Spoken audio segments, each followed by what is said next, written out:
So now to analyze the article. I found that some of the strengths of the article included the fact that it was written in a very clear and comprehensive way, and that the biological principles in it were quite comprehensible.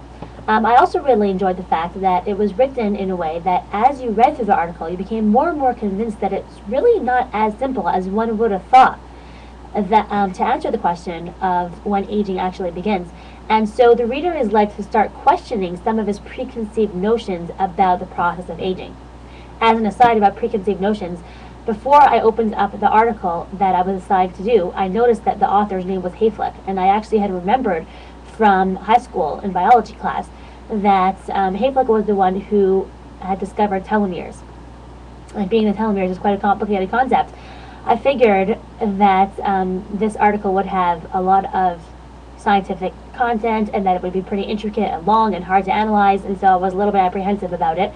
But when I opened it, I actually found that it was quite concise and quite understandable. So I was actually happily surprised, but there were my preconceived notions about famous scientists writing complicated papers. Anyhow, so back to the paper.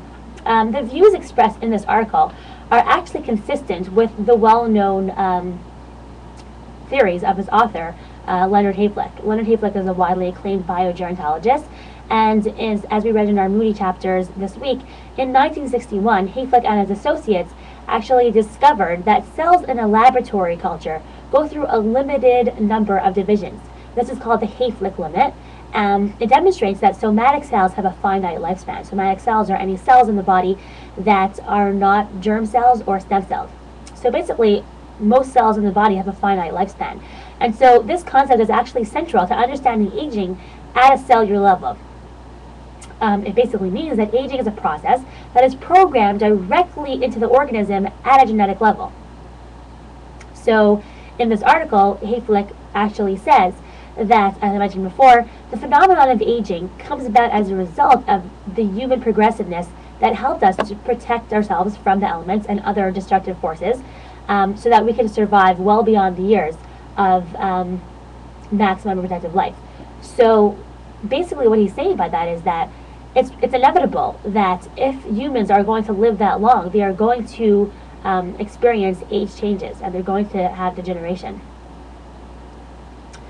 So also from his other writings, we also see that he believes that since the human lifespan is fixed at a genetic level, he considers aging to be an inevitable phenomenon that basically can only be minimally influenced through intervention. So it doesn't come as a surprise that this article is actually written in quite a theoretical tone, because the author does not seem to consider the topic in question to have too many practical applications.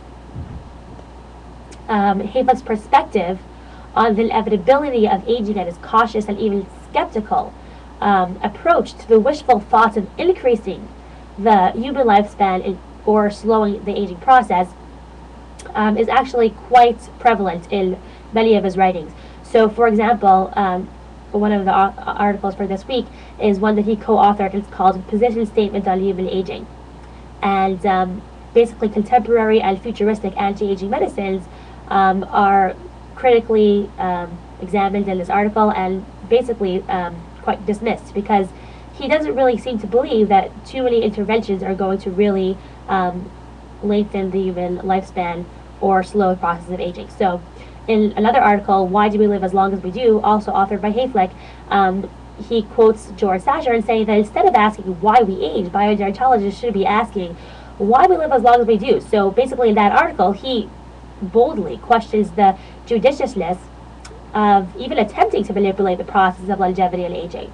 And another article this week that we had, not written by Hayflick, but written by LaFontaine in 2009, discusses the specific concern of regenerative medicine and denounces its societal and cultural roots. So it seems that although there are some scientists that do believe that we can lengthen the human lifespan and slow the aging process, there definitely are scientists who think that this is just wishful thinking and that we really can't extend the human lifespan too much farther than it is right now.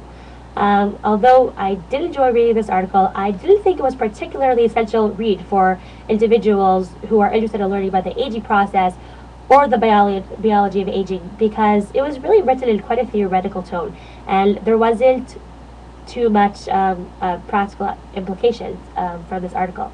And it also didn't describe studies or research in the field of biogerontology, but rather was just entirely based on one person's perception of a profound and esoteric issue. So I thought that, you know, although I enjoyed reading it, I wouldn't necessarily recommend it for people who are interested in learning about the biology or the process of aging.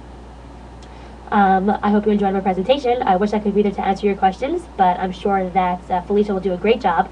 I enjoyed all your presentations so far, and I'm sure that we'll be in touch. Take care.